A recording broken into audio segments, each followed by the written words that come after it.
I'm certainly no expert on mental health, psychology, anything like that, and I don't pretend to be. But I speak from experience when I talk about how I have dealt with some of the things that have happened to me. I'll share a quick little story here, and my message to you is actually one about mental health, but um, this isn't medical advice. I'm not a substitute for seeing a trained clinician. This is just me sharing with you something that, well, like I said, I learned through experience. Some time ago, um, I was placed on pain medication because I had nerve damage. And if you know anything about nerve pain, it's really quite bad. Um, to put this into perspective for you, some people with nerve pain, it's so bad that they clench their teeth hard enough that they break their teeth. That's how bad nerve pain is. If you've ever had pain that was so bad that you clenched your teeth so hard that you broke your own teeth, then you know what I'm talking about. If you've never broken your own teeth from clenching your teeth, then God bless you and count your blessings and be grateful. It's that bad. That's how bad nerve pain is. Nerve pain is so bad that you will clench your teeth so hard that you will break your own teeth. In any case, I was placed on a pain medication, but it wasn't an opioid. I was placed on something to stop nerve pain. It's called gabapentin. Anyways, as part of this, they required that I sit down with a psychologist, a pain psychologist specifically. So this isn't like a regular psychologist, or like this isn't, lay on the couch and tell me about your feelings in your childhood or some kind of thing like that. This is a pain psychologist. And we sat and we talked about different strategies for managing pain. So, just breathing techniques and things like that. This is what I was being taught as part of the program. Once you sign up for this kind of thing, they require that you go through the program, and I don't have a problem with that. And I also don't think that there's anything that I should be ashamed of. I'm telling you, I have fucking nerve damage. Like, this isn't, I don't know, it's not like I have herpes or something. That's kind of a joke. You can laugh at that one. That was intended to make you laugh. I said it with a serious face because half of comedy is your delivery. Anyways, the point is, back to being serious here, is, as I'm talking to this, pain psychologist, and we're discussing things, and I'm telling her about, the accident itself and the things that I went through, she looked at me and with real concern in her eyes, she said to me, "I've never met anyone so young who has experienced so much loss." On one hand, that's a nice thing that someone acknowledges that. But on the other hand, it's not something I had ever considered before. I had never thought of my situation as one of loss. I never thought to myself, oh, but I lost so much, or I lost so many things, or no, that's never been the way I looked at things. I was in an accident. It was very bad, and I almost died. Therefore, I'm grateful. It's all a matter of how you look at things. I could be upset and be like, look at all the things I lost due to this. I suffered these severe injuries, and now I have all these health problems, and I can't do the things I used to do. I could take that perspective, but I didn't. That was never something that I dwelled on. Instead, I am truly grateful that I'm alive.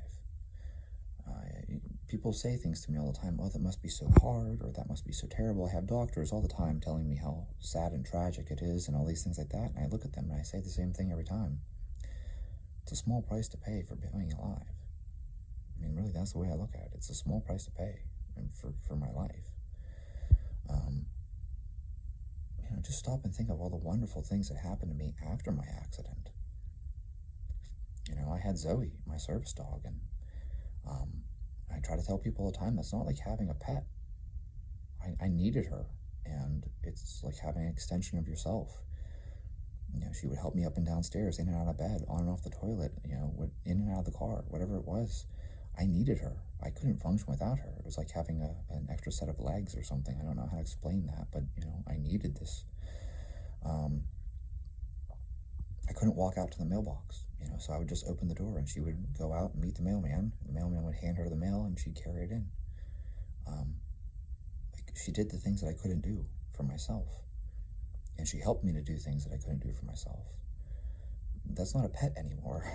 Like, she's taking care of me.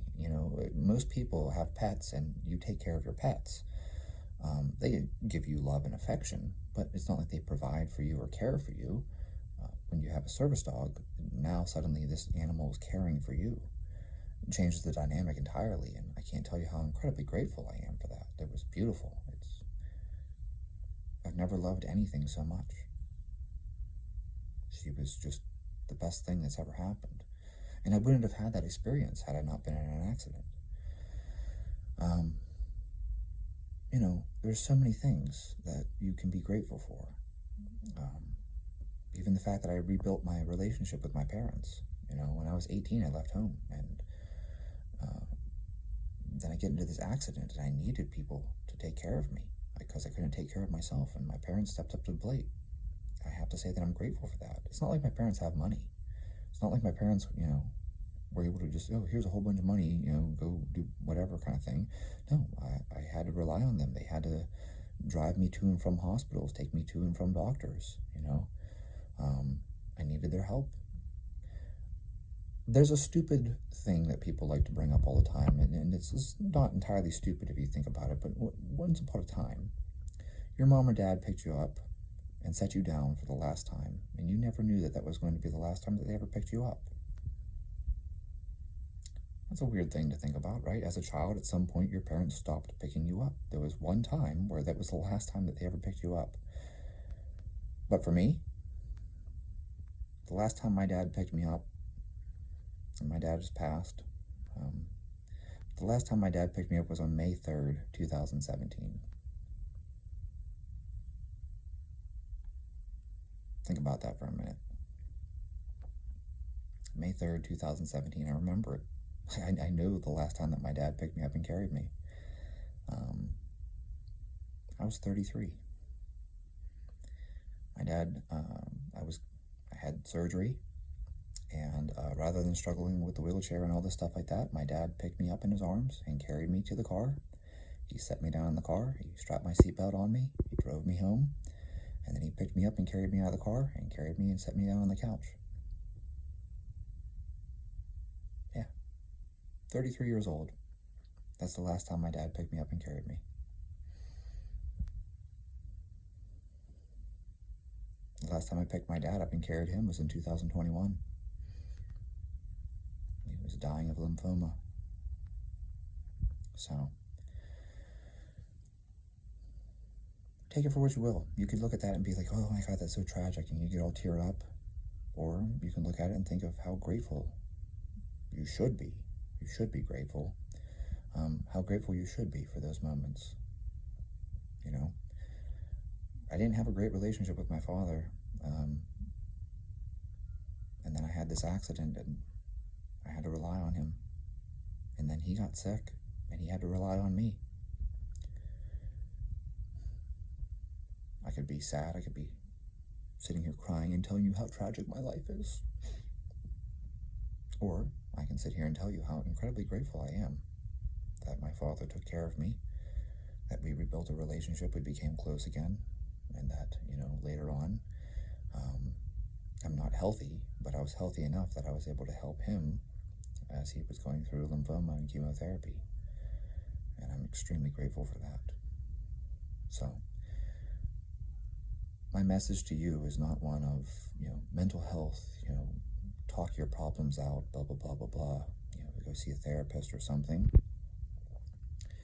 My message is one where I've pointed out that I don't suffer because I'm grateful. And it really does matter how you look at these things. And I don't have great advice for you, because it's not like I did a whole bunch of self-work or something, or read a bunch of self-help books to arrive at this. This is just who I am and how I am. I was extremely grateful that I didn't die. Instead of being woe is me and sad and upset, I was like, holy shit, I can't believe I'm alive. I'm very grateful to be alive. And the same thing with my dad having lymphoma. I didn't sit and cry and think, why me? My dad never, not once, never a single time did you ever hear him utter a word of, self-pity or feeling sorry for himself. Never. The entire time that he was battling lymphoma, he just plugged along, and all he cared about was my mother. was grateful. He was grateful. He's like, I'm so glad I made it to Thanksgiving. I'm so glad I made it to Christmas. I'm so glad I made it to your birthday. Never not once did he sit and moan and be like, oh, this is so sad. Why is this happening to me? Never did a why me. And I think that that's where I learned from, probably. So my message to you is that you would be very well served to think about things from a different perspective of being grateful for whatever you have left, or being grateful for what opportunities you still have, being grateful for the experiences that are still ahead of you. Because even after your darkest and worst days, which you will have bad days, there will be sunny days in the future. And that's my message to the world.